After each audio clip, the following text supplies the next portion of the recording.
Hi, and welcome to Writer's Ramble. I'm Deanna. And I'm Michael.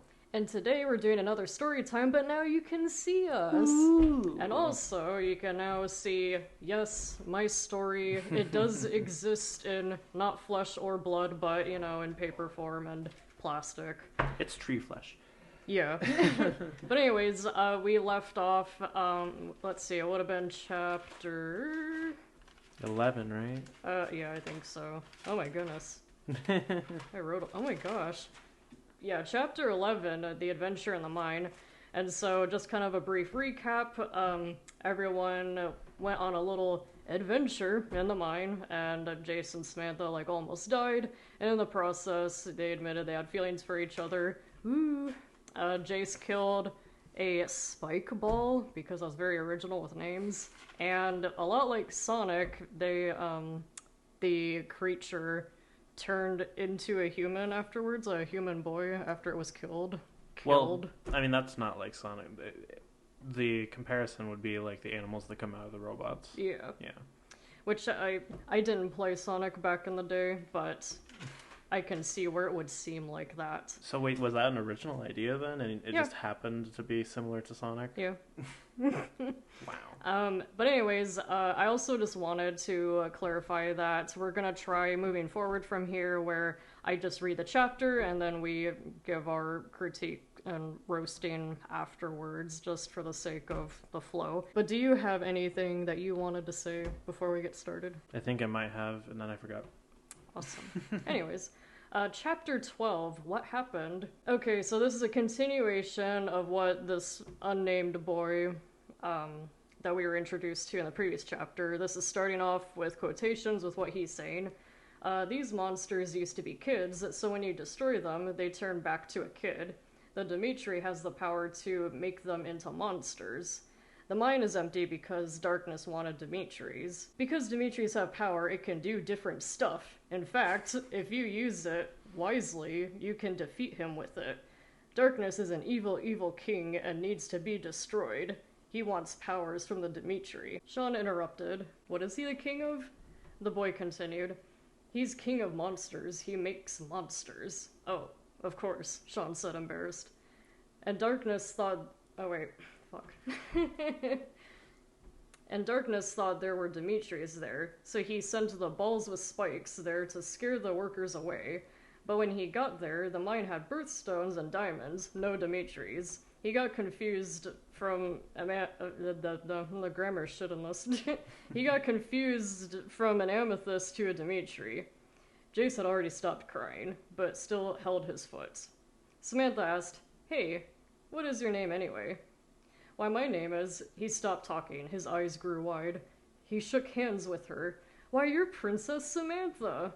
"What? I'm no princess," she answered with a shaky voice. "Why, sure you are. Oh, you escaped. You need to go home. Darkness has planned to make you into a monster, or kill you. That is, if you go back." "Now, wait a sec," Samantha said, getting frustrated. "I am not a princess, and wherever Jace goes, I'm coming with him." "So what's your name?" Jace tried changing the subject. "Oh, my name is Mike." He stopped inside. "Barneth. Mike Barneth." Sean giggled. "Barneth?" Sean threw his head back and laughed harder. Everyone glared. "Oh, sorry," Sean answered. Mike Barneth was as old as Jace with uneven brown hair, a green sleeveless... What? Hang on. A green sleeveless shirt with a blue 5 on it, with blue shorts, white shoes, and a hat. A blue hat. I'm doing great today. And a blue hat on backwards. He had the look on his face as if he was cool. "I shall see you one day," Mike said, running off. "Bye," everyone said. "Take care," Samantha added in. "Nice meeting you," Jace added in. Samantha turned towards Jace. "Crazy kid thinking I'm a princess. Not even 1,000 years. Jace nodded his head. "Katie, I've been in this dress for 4 years. Can I have some regular clothes now?" Samantha asked. "Sure," Katie answered. And poof, Samantha was in a purple shirt with blue knee-length pants and white shoes. "Ah, thanks," she answered, smiling. She was trying to remember how long ago she had even worn clothes that weren't a dress. They started walking. Sean looked up at Katie. Say, how old are you? Trust me, I've been alive for a few hundred years, Katie answered. Where are we? Jace asked. Katie took out a map. She examined it. Well, we're all in a mine, and it started almost in Arizona, and now and now we are in Arizona. We still have a long way to go. Everyone groaned. I'm hungry, Sean whined. Samantha said, wow, I didn't even notice until I think of it. Me too, Jace said. Katie got them sandwiches with juice. Oh. Jace took a bite out of the sandwich, discovering it was a tuna sandwich. Samantha grabbed the tuna sandwich and scarfed it. Sean looked at Samantha, disgusted by the way she was eating. Samantha looked at Sean and said, I know I'm eating like a pig, but you would too if you were stuck in a room with nothing to eat. But 3 apples per day and a tiny bowl of water. Oh, Sean mumbled. Samantha and Jace ate in less than 2 minutes. Sean handed half of his sandwich to Samantha. Here, Sean said with honest eyes. Oh, thanks, she answered, taking the sandwich. And that's the end of chapter 12. So, I know you had to hold your comments until now. So my first question is really, is it just like magic? Like, with the monsters being kids? And yeah. Also, like, I can't quite remember, but did they just kind of hit him and then he turned back into a human? Jace grabbed I believe it was the boom blade, and he like... Yeah, so he physical trauma turned back into a human. Yeah, or okay, he more or less killed it, and then it transformed back. Yeah, it's a good thing that that didn't kill the human. Yeah. Imagine if there's a big monster in a cave, and he's like, I'll use my cool new boom blade, and then he throws it, and it gets him, and that monster's definitely dead. And then you look a second time. After the dust has settled, and it's a human child's body just sprawled out on the floor. Bloody corpse. Yeah. And then you're like, oh. Like, I know that the story you've told me gets kind of dark in some places for, like, a kid's story. Because you, I guess, just thought that the idea of killing people was, as like the characters, main characters killing people was a good idea. I wanted this story to be rad. Yeah. So it's not necessarily outside the realm of possibility, but I just find it interesting. And also the sort of matter-of-fact tone of explaining how this works. I don't even know who's explaining it. I don't think it's Katie. Well, like Mike was explaining in the beginning, like what happened with, with darkness, and like, he wanted to find the Dimitris in the mine. Like, that was all dialogue. Well, I mean, here it doesn't have quotations. I know, that's because I was stupid, dumb, and forgot to put them in, but... I also feel like you kind of, once again, like blew your load a little early when it comes to storytelling stuff, because, full disclosure, I don't quite remember if they do mention this before, but you state practically, like, as straightforward as possible, Demetrius can kill the darkness. Like, there's no mystery as to how they're gonna defeat him.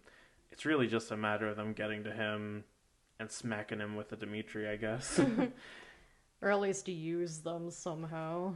Yeah, this is a writing channel, so we give writing advice occasionally. I advise not to tell the audience how the bad guy's going to be defeated in chapter 12, not even quite halfway through the story. Well, he said you can use the Dimitris, but like, if you don't know how to use them exactly or in what way, I feel like what I was trying to do was kind of like spreading breadcrumbs where like, you have a person now that has had more direct contact with darkness, and he's kind of like, hey, here's something I know that would be good for you to know. And so I think that's what I was trying to do at the time. Gotcha. I mean, yeah, to be fair, it only says if you use it wisely, which is pretty vague, so fair enough. Yeah, get off my 11-year-old back. I don't really know what is so funny about the name Barneth. And was that like a real person's name or something? No. So I can explain this. Like, I thought long and hard on, like, I wanted to come up with a name myself that I thought would be, like, a bad name, but I didn't want to be, like, too mean either with something that was too ridiculous. But I more or less made up the name Barneth, and I can tell you now, like, being older, there are people that have the name Barneth or, like, as a last name or whatever. Like, it is a real name, I just didn't realize. And Well, so... you also could have been, like, more rude about it because there are names that sound somewhat unfortunate. Cox is a somewhat common last name, Yeah. actually. No, I knew someone with the last name Cox. Yeah. And as a kid, I was like, ooh. Um, But yeah, this was like my attempt of like making a bad name, and it's not even like that bad. I feel like no, it isn't. I don't know. I guess it just feels weird that Sean would be like, "That's hilarious." It's Yeah. like, is it now? I kind of also just wanted him to look like a dickhead, and that's why I had everyone like turn and like glare at him, and then he's like, "Oh, sorry." Well, of course, Sean has to be the punching bag. Yeah. I find the description of Mike to be kind of funny, because it's just such a standard kid look. You know, green sleeveless shirt with a blue flag on it, blue shorts, white shoes, and a blue hat on backwards. He's like I was thinking of like someone playing like basketball or something. Like... Yeah, he's like a rad kid from the 90s. Got like those rad sunglasses. He also has apparently some sort of smug look on his face, which feels like the wrong attitude to have after you were transformed into a spikes ball. Yeah, and that's then, unfortunate. And then killed, and then was freed, and then you look smug to the people who freed you, like, this was my choice. All according to plan. What? Oh, you think you're so cool, huh, with your boom blade? Whatever. I have like 5 boom blades at home. Yeah. And I have a girlfriend, but she goes to a different school. You don't know her. Yeah. She's old. I also love very much how a couple of chapters ago, they were in California, I believe, in San Francisco. Mm-hmm. And they entered a mine, and apparently the mine was really close to Arizona, and now they're like almost all the way through Arizona. Like, that was a long mine. Yeah. And that was gotten through in the course of like a page. Yeah. You don't have so far any like traveling montage type things or even just mention of like it took several hours or they got on a train or something. There actually is an explanation. I think it hasn't happened yet. It's hard for me to remember because, like, as we're going through these chapters, like, I remember more or less what I was going for, and, like, I have the canon lined up in my head, but sometimes as we're reading this, I, like, forget what has already been established, but I think it's going to be explained soon if it hasn't already. Okay. I think it's coming up soon. Yeah, it just, for obvious reasons, I was like, that mine was the length of Arizona? Pardon? Really? Okay, so Mike, calls her princess. And then, somewhere right after that, she said something about, like, not even 1,000 years. And I was really confused. Like, not even in 1,000 years. Oh, in 1,000 years. Yeah. That just sounded random to me. Kind of like, not in a million years. Or, right. Yeah. Well, because, like, Katie's several hundred years old, so I thought that, for a brief moment, I thought that Samantha was immortal or something. I can see the confusion, but... Yeah, no, Katie's old as shit, but Samantha, that was a different line, but I see the confusion. And, of course, I have to mention how sort of kid logic it is that Katie made them sandwiches and juice. It's like that's what you get for lunch as a kid when you go to school. It just feels like a kid thing to do. I feel like I included that because I was like, that sounds good. You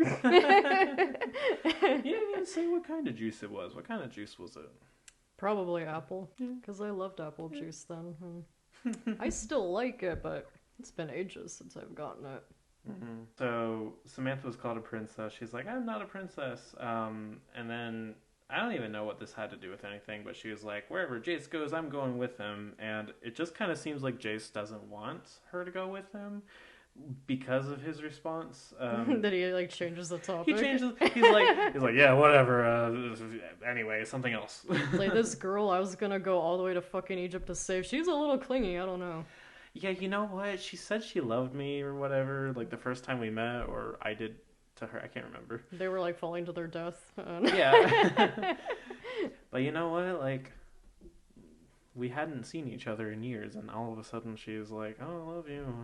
I think we're going too fast. I'm not committed yet." Need a couple weeks before she should text me back, you know.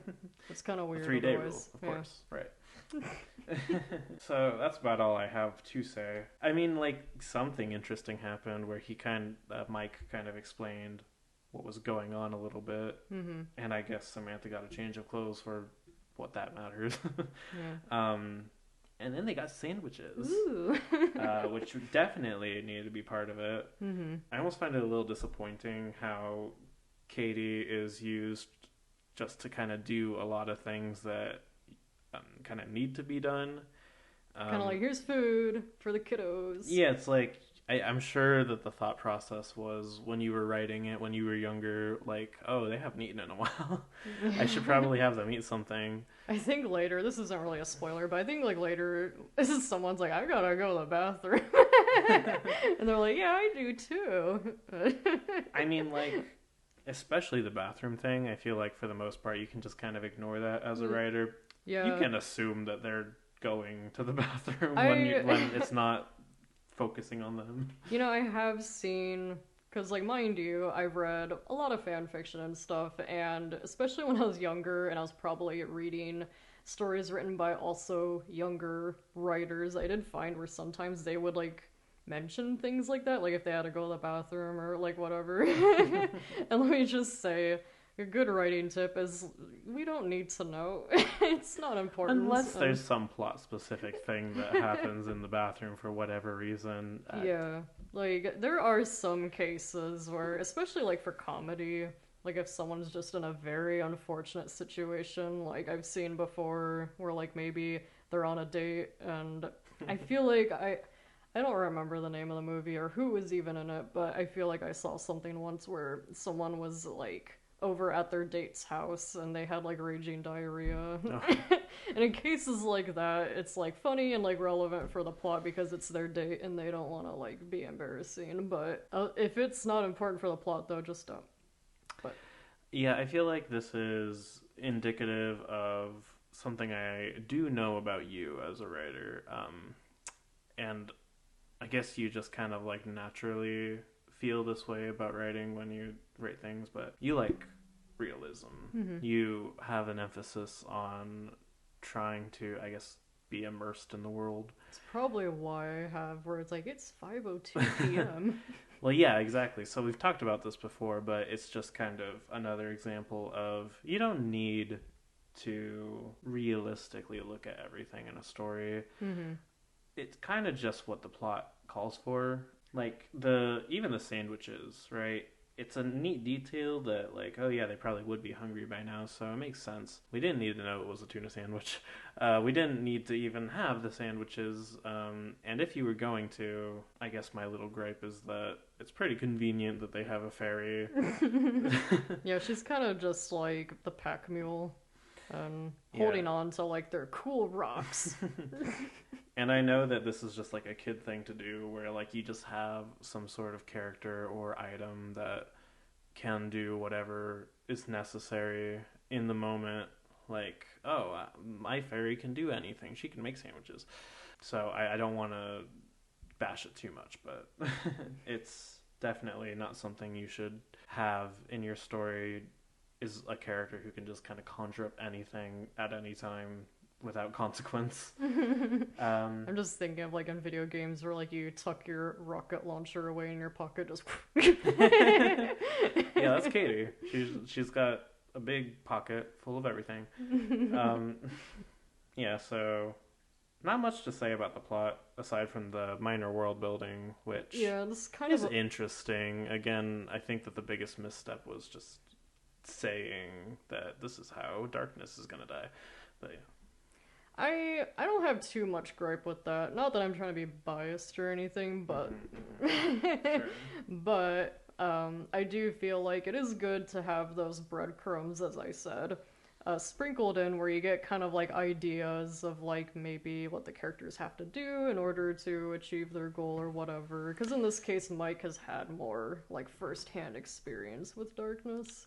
I I can see what you're saying. I just, I guess it's more of a case of nuance, where you probably wouldn't have been very nuanced at the age of 11. But if you're going to have something like that in a story, you should probably not say, this can kill darkness, instead of kind of just like imply that in some way.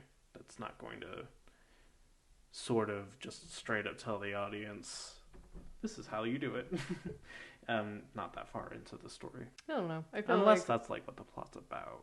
I feel like I've seen other stories where you learn pretty early on like what you have to do or what the character has to do, but it's just a matter of doing it, you know? Well, I feel like the biggest problem is that, to me, as the audience right now, or the reader, it feels like the only thing stopping them from killing darkness is just the fact that they haven't gotten to him yet. And I know they have to figure out how to do it, but it just doesn't feel like there's enough opposition there. It feels like the story could be over in 2 seconds under the right conditions. Maybe I'm nitpicking. I mean, I was a child, so... Yeah, I am definitely nitpicking. But I'm just talking about, like, what is ideal to do when you're writing your own story and you aren't 11 anymore. So yeah, kind of a more boring chapter in comparison to the last one where, like, they almost fell to their death and then they stole some gemstones, I think, and then we're like, hey, there's this creature thing, let's kill it. Oh, it's a human boy now. So, like, in comparison, this is kind of a more chill chapter, but... Yeah, if the last chapter was a lot of things all at once, this chapter was nothing, mostly for the majority. So, join us for the next chapter, which is chapter 13, and it's called Samantha's Past. I've been Deanna. And I've been Michael. And thank you for joining us for Writer's Ramble. Bye. Bye!